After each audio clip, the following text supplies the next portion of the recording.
estamos con una de las candidatas a Falla Media Infantil de Valencia. ¿Tu nombre? Me llamo Paula Miquel Julià.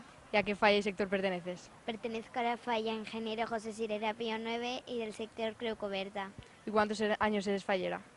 Desde los 4 años, pero yo nunca me he perdido una ofrenda. ¿Y siempre has sido de la misma comisión? No, de las dos de mi barrio ha sido de San Marcelino y de Ingeniero José Sirera Pío 9. ¿Y qué edad tienes? 9 años. ¿En qué cole estudias?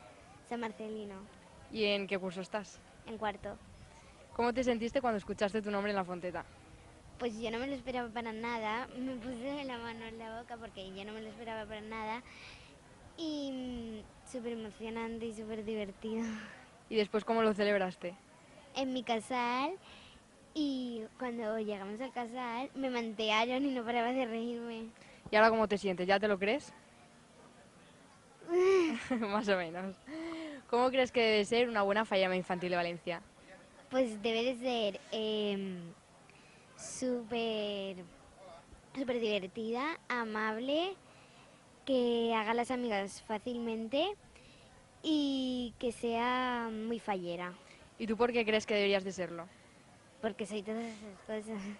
Bueno, ahora te voy a hacer unas preguntas para conocer un poco más tus gustos personales. Vale. ¿Tu comida favorita?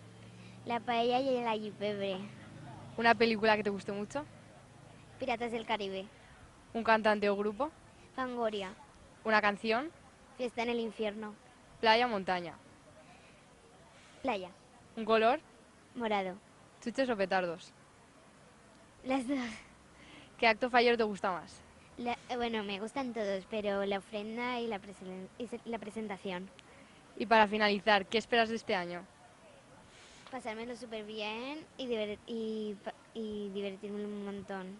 Bueno, pues muchas gracias, enhorabuena A y ti. suerte para la llamada del día 10. Gracias.